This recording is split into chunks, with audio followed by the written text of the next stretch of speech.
Welcome back to Watanagashi. So, oh man, while while hearing this eerie music,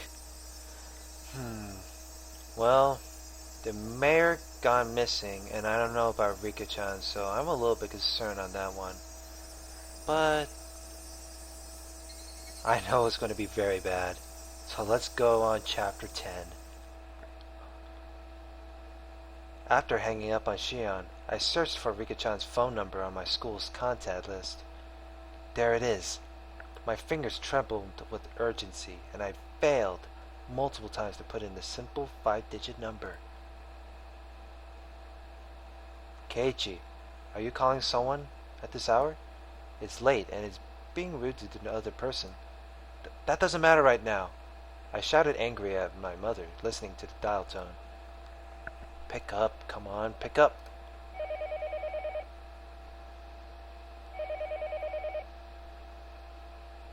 The time was 11 p.m. It certainly wasn't early. It was essentially the middle of the night. Had Rika-chan already gone to bed? Her phone would be ringing constantly, though, so would she get up? Would she get back up for me? Rika-chan didn't pick up. She didn't pick up. She didn't pick up. Maybe she just happened to miss it. Maybe her bed was just too far away from the phone.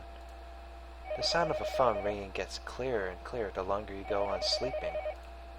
Then, the bathroom. Yeah, she must be taking a bath. If that was the case, then even if she heard the phone, she wouldn't be able to pick up.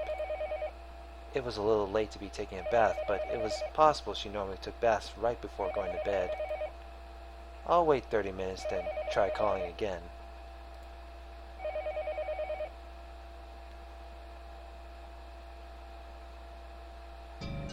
Even as I was thinking that, I called her house over and over again. I kept calling. Over and over, again and again. I kept on calling her, but she didn't pick up even once. I think I kept trying for about 30 minutes, yet she wasn't picking up. Were my phone calls so persistent that she had gotten scared of picking up the receiver? No, that couldn't possibly be it. There was no point in doing this any longer. The best thing to do would be go there in person. Where was Rika-chan's house, though? Shit, I've never even asked her where she lived. Her residence was written there in the contact list, but it was an address with mostly numbers, so I couldn't tell where it was just by reading it. Isn't there a map or something in here? Rika Farud. Her last name was Farud. It was a bit of an odd last name, so it might be easy to find. Thinking that, I rummaged around the drawer with the phone book, but could only find things like takeout menus and phone numbers for public establishments. Shit. I tore one thing after another out of the drawer, but I didn't come up with any clues as to where Rika-chan's house was. Calm down, Keiichi Marbara. If you don't know, then just ask. Ask someone who does know. Ah, that's it. Reina's gotta know. I looked up Reina's phone number on the contact list. Reina Ryugu. There she was.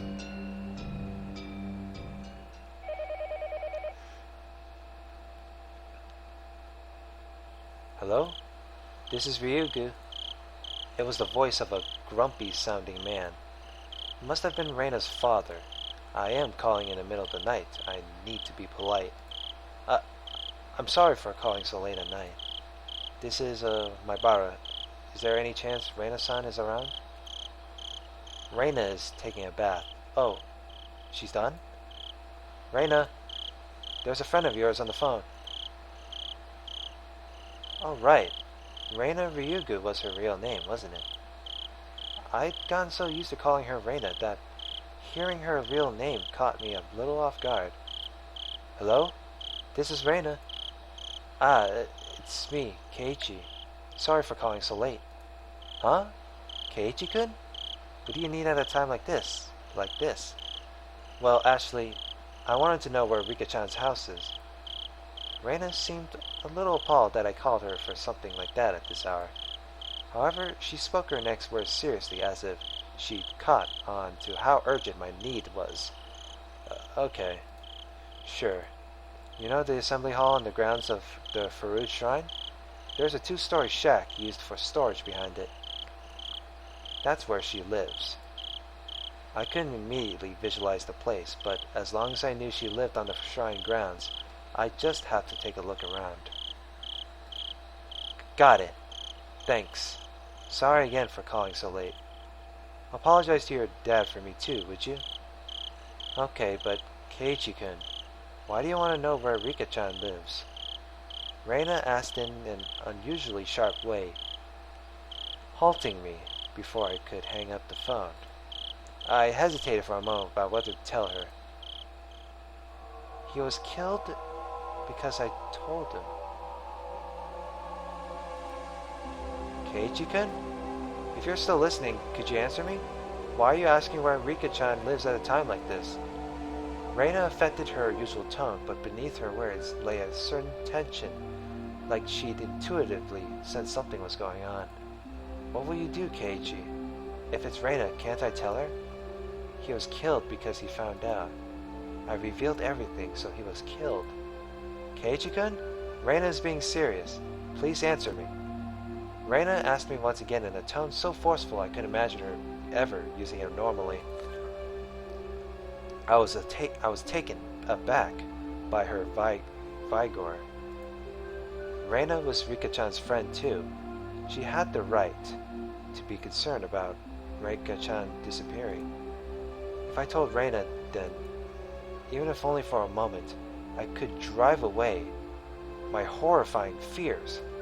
Reina, well, I can't exactly tell you why, but yes? Reina's tone was seriousness itself.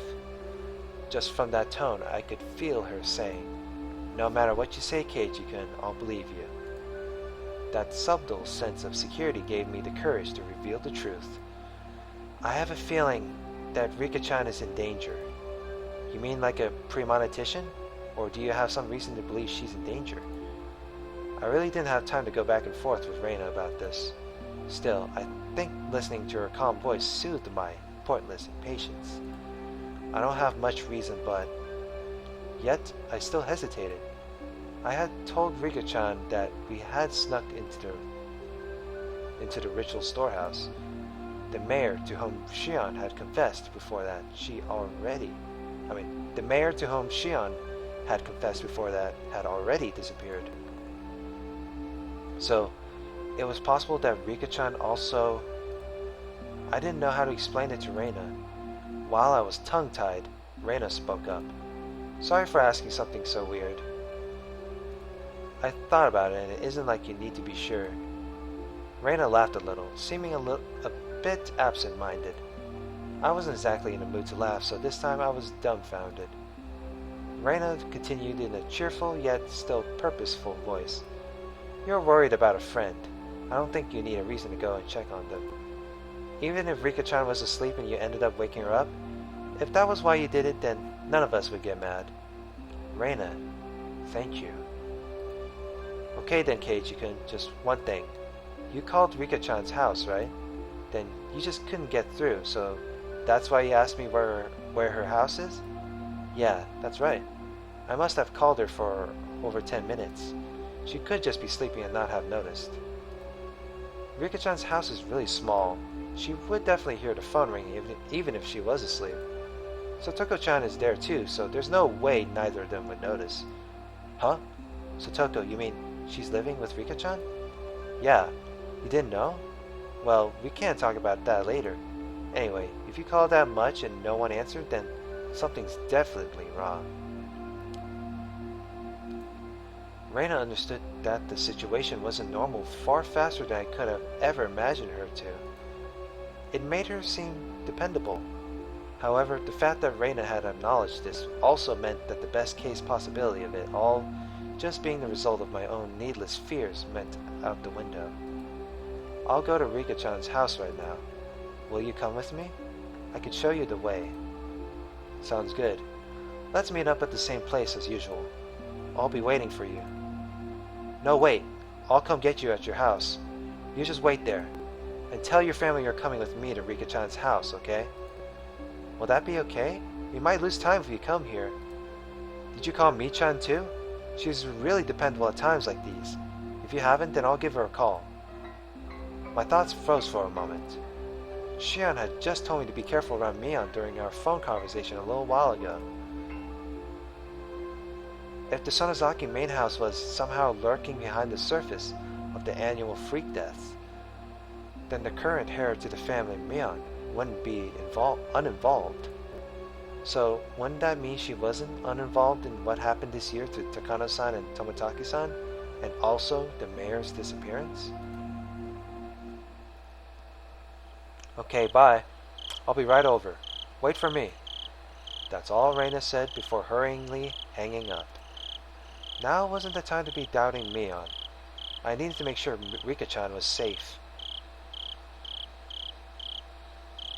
I got changed and grabbed the key to my bike. I figured things would go more smoothly if we met up in the place we usually do before school. Reina wouldn't need to come all the way to my house.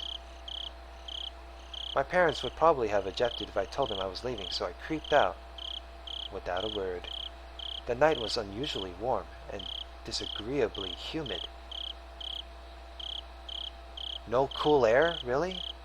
She said that Rika-chan and Satoko lived together, right? Huh? Then it wasn't only Rika-chan. Satoko wasn't there either?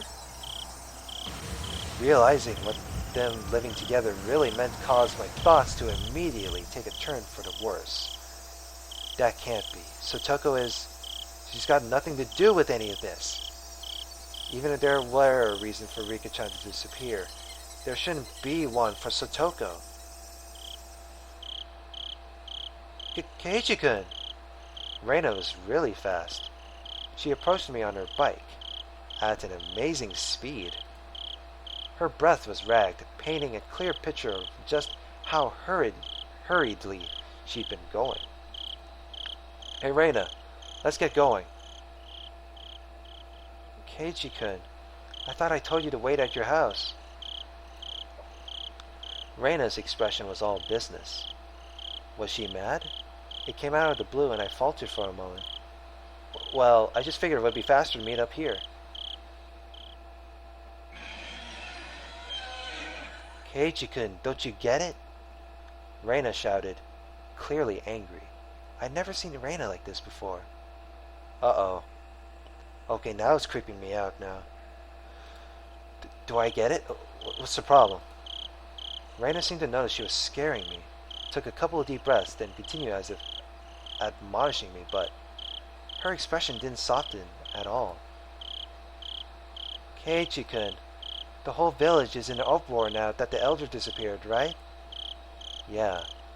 Now you're telling me that Rika-chan and Satoko-chan aren't where they're supposed to be, right? Yeah. That about sums it up. Then you need to be more careful. Do you have any idea how dangerous it is to be standing out here alone in the middle of the night? I began to understand where Reina's anger was coming from. I guess I had to agree. You told your family you'd be going to Rika-chan's house with me, didn't you? So that, in the worst case scenario, if you and I were to disappear, people would know when and where we did. Reina was perfectly level-headed in this emergency situation. Ever since the night of Watanagashi, every night someone had died or disappeared. On the night itself, Takano-san and Tomotaki-san met strange ends. On the next night, the elder vanished. Now, on the next night after that, Rika-chan and Satoko were nowhere to be found. I hadn't been thinking of anyone but myself, but it wasn't enough to say that Hinamizawa was a little weird at the moment. It was, in fact, extremely strange. Reina had even anticipated our own disappearance, and had told me to tell my family where I was going. I was embarrassed at my own carelessness, and the need to be embarrassed made me afraid of the night. Sorry, I didn't tell them yet. Okay, then let's go tell them together. With Reina beside me, I wheeled back towards my house. What the heck? Got a nice little moon in the background. Ah, look at this beautiful moon. This is where werewolves and nightmares are at. The moon seems strangely high in the sky. A sky that was uselessly vast and cold, so that no matter what, it would never seem to me like a dream, this cruel fact that had already confronted me. On such a crazy night, Reina had been unimaginably dependable. Hinamizawa's metamorphosis, enough to make Reina caution me against carelessness, was, to me, the most fearsome thing of all. The moon seemed strangely high in the sky. We met up with Mion on the way, and she, of course, was unsure whether to believe me about Rika-chan and Satoko's disappearance. Hey-chan, are you serious? I'm going to get really mad if this is a joke. I'm not joking. Mion was clearly displeased. If this were a joke, it wasn't very funny. I understood how indiscreet my words were. Ever since the day before yesterday, someone had either died or vanished every night. Rika-chan and Satoko disappearing after all that was something you just couldn't say, even in jest. Mi-chan, if it really is a joke, don't get mad. Don't get mad, smile. It would be a joke after all. We need to go make sure whether it's a joke or not. You're right. Sorry for getting upset. However indiscreet a joke it may have been, if we had learned that our friends were safe, it would end up as nothing more than a funny story. Having been warned about that by Reina, Mion gave a dry smile, the tension she felt loosening a bit. She mounted her bicycle as well.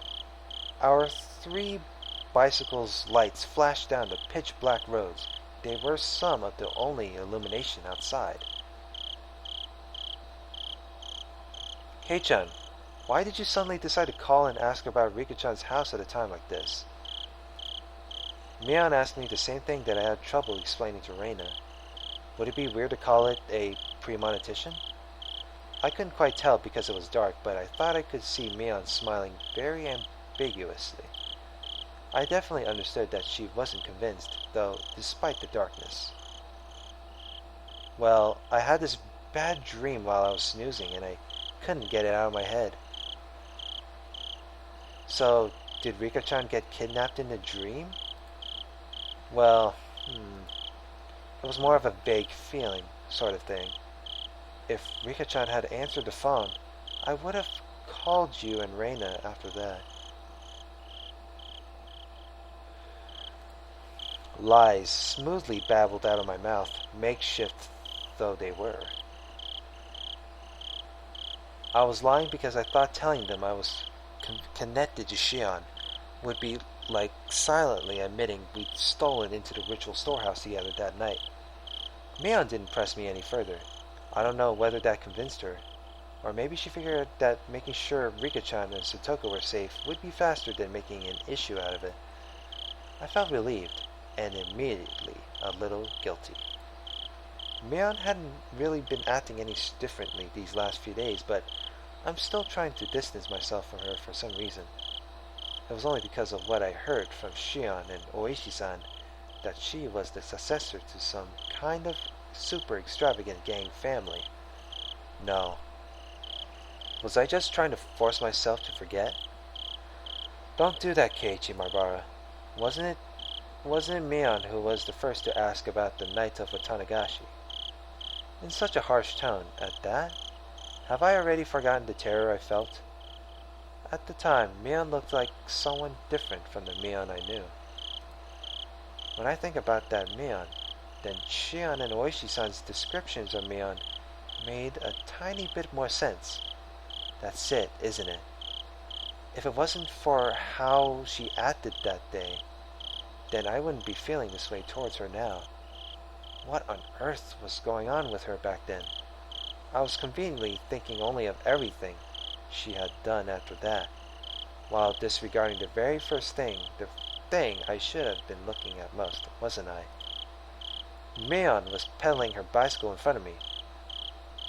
her long hair fluttering in the wind. No matter how long I looked at her back, it never gave me answers to any of my questions. We went all the way to the stone steps leading up to the shrine grounds. Of course, we weren't going to want to haul our bikes up there, so we parked them beside the staircase instead. So this is the Farood Shrine. Everybody comes and goes as they please, as if it were a park, but this place is actually a grand estate owned by the Farood family. So the entire shrine is private property. It really makes you feel the passage of time. 10 or 20 years ago, it would have looked the exact same. Then, wouldn't that mean that the Farood family is really old, with the history going back for generations? Yeah, they're gone. That's odd. Reina said something clearly disquieting, so I ran over to her. What's wrong, Reina? Rika-chan and Satoko-chan always leave their bicycles here. See? They're gone. I took a look around. Indeed, there were no other bicycles aside from the ones we'd taken to get here. Couldn't they have parked them somewhere else? Could they have brought them up the stairs? Those girls couldn't do that, Keiichi-kun. Just as she said, I couldn't imagine Rika-chan and Satoko lugging their bikes all the way up there. We hadn't yet knocked on Rika-chan's door, but reality was already sparking some ideas that weren't what you'd call good. Maybe they were just parked under some trees and we hadn't noticed them. I refused to believe that not being able to find their bikes here was proof that they'd disappeared. Let's go. The only way to be sure is to check their house. We all nodded and dashed up the stone steps. We passed through the red arc and came out onto the shrine grounds, which was covered in neat gravel. It was so quiet here, as though the Watanagashi festival had never happened. So, where's the house they live in? Over here. Come with me. Reina took the lead and sprinted off. We went towards the assembly hall behind the shrine, then looped around behind it. In the darkness of the night, we found a small prefab 2-story shack that looked like a warehouse. Oh, that's a shack? Dang, that looks... I didn't know there's a shack like that. A warehouse, huh? The lights are off. Are they sleeping? Let's knock. Reina and Mion neared the shack, which didn't really look like a place people would live. They had such a beautiful shrine, so I figured they'd live in an equally beautiful house. It was far from what I had expected. Rika-chan! Satoko-chan! Are you there? Reina shouted up towards the second floor. Her voice was restrained at first, but it steadily grew louder. No answer. In fact, there wasn't any sort of activity in the house at all. They might be sleeping. Let's wake them up. Mion banged on the shutter with both hands, and the loud sounds echoed into our surroundings. Oh god, the look on her face is creeping me out. Always. Echoed into our surroundings. They would have to notice this much noise. They would turn on the light in their room, fling open the windows, and yell, "What time do you think it is?" That, however, wasn't happening. There was absolutely no response. Mion stopped slamming her fists on the shutter, and a sudden silence fell over us. The silence aroused terrible thoughts in us. I could feel the blood draining from my face. It's locked. I wonder if we can get into the house somehow. Reina showed no signs of stopping. It didn't look like she would admit they weren't there until we went inside and saw for ourselves. That refusal to give in gave me strength. The second-story windows wouldn't be locked. I'll give them a try. Kei-chan, a ladder. Mion brought over a ladder that was standing against the house. The footing was a little unstable for me to be climbing it, but Mion held the ladder firmly in place for me. I hadn't climbed too many ladders. My inexperience with them exposed. I climbed up one step at a time and tried to open each window on the second floor.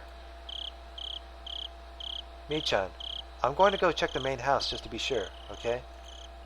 I'll be right back. Reina darted away. What? A main house?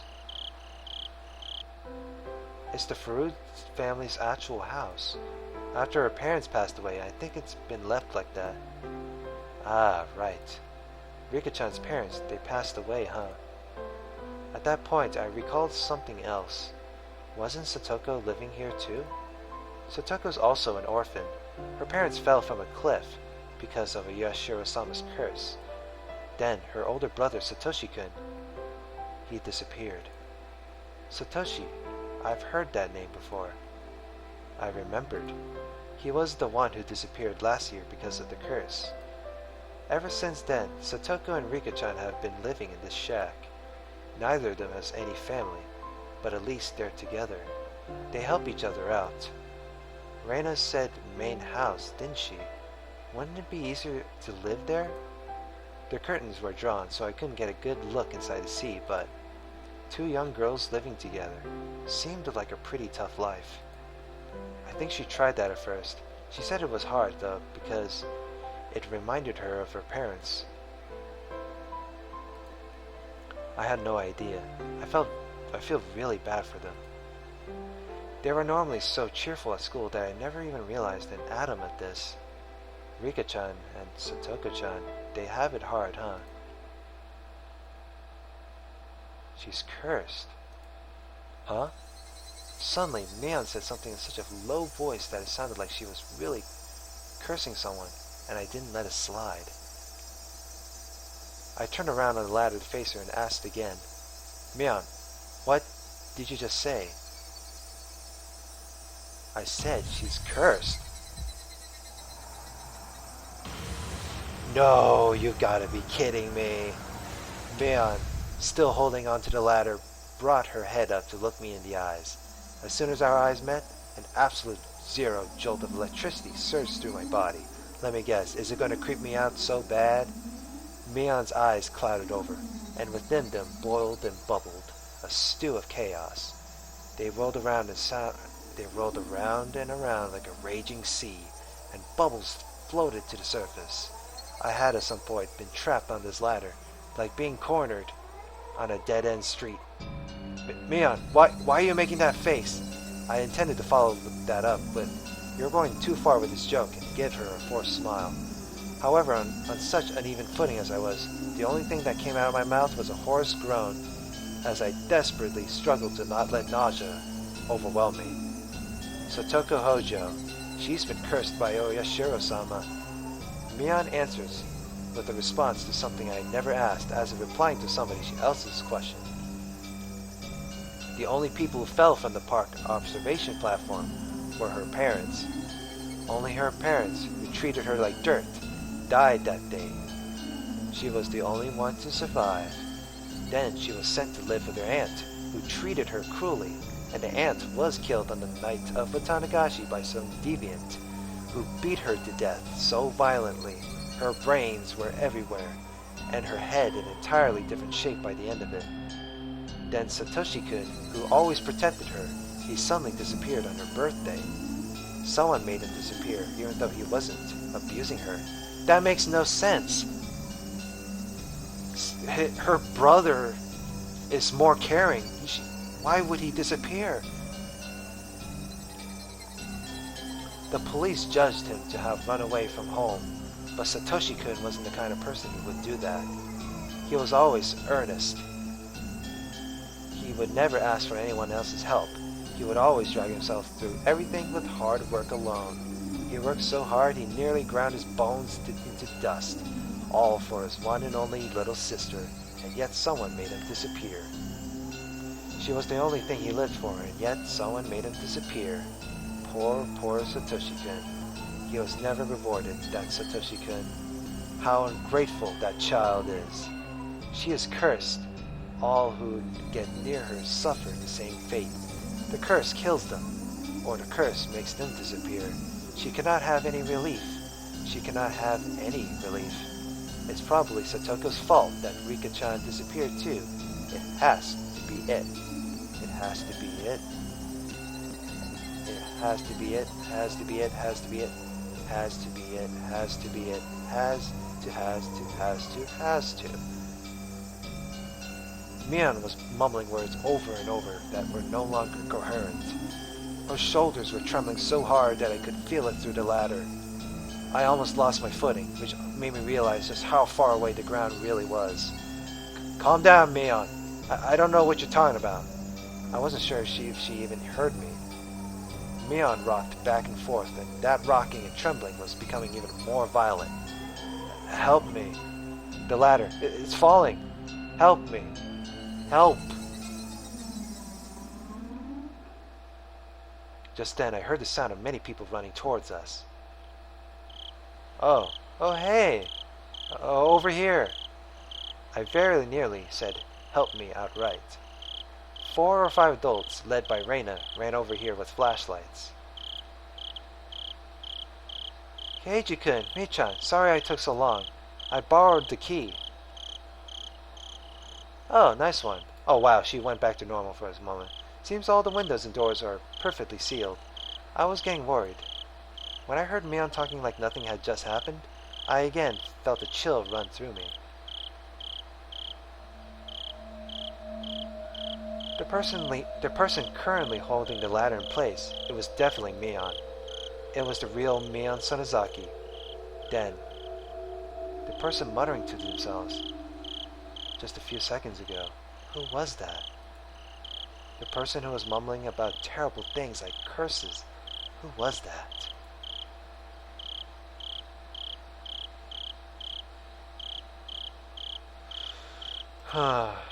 Alright. That was pretty I'm going to save again. But I will be continuing more of this, of course. But yeah, next part, let's see how this will really go. So like, comment, and subscribe. See you later. Have a good one.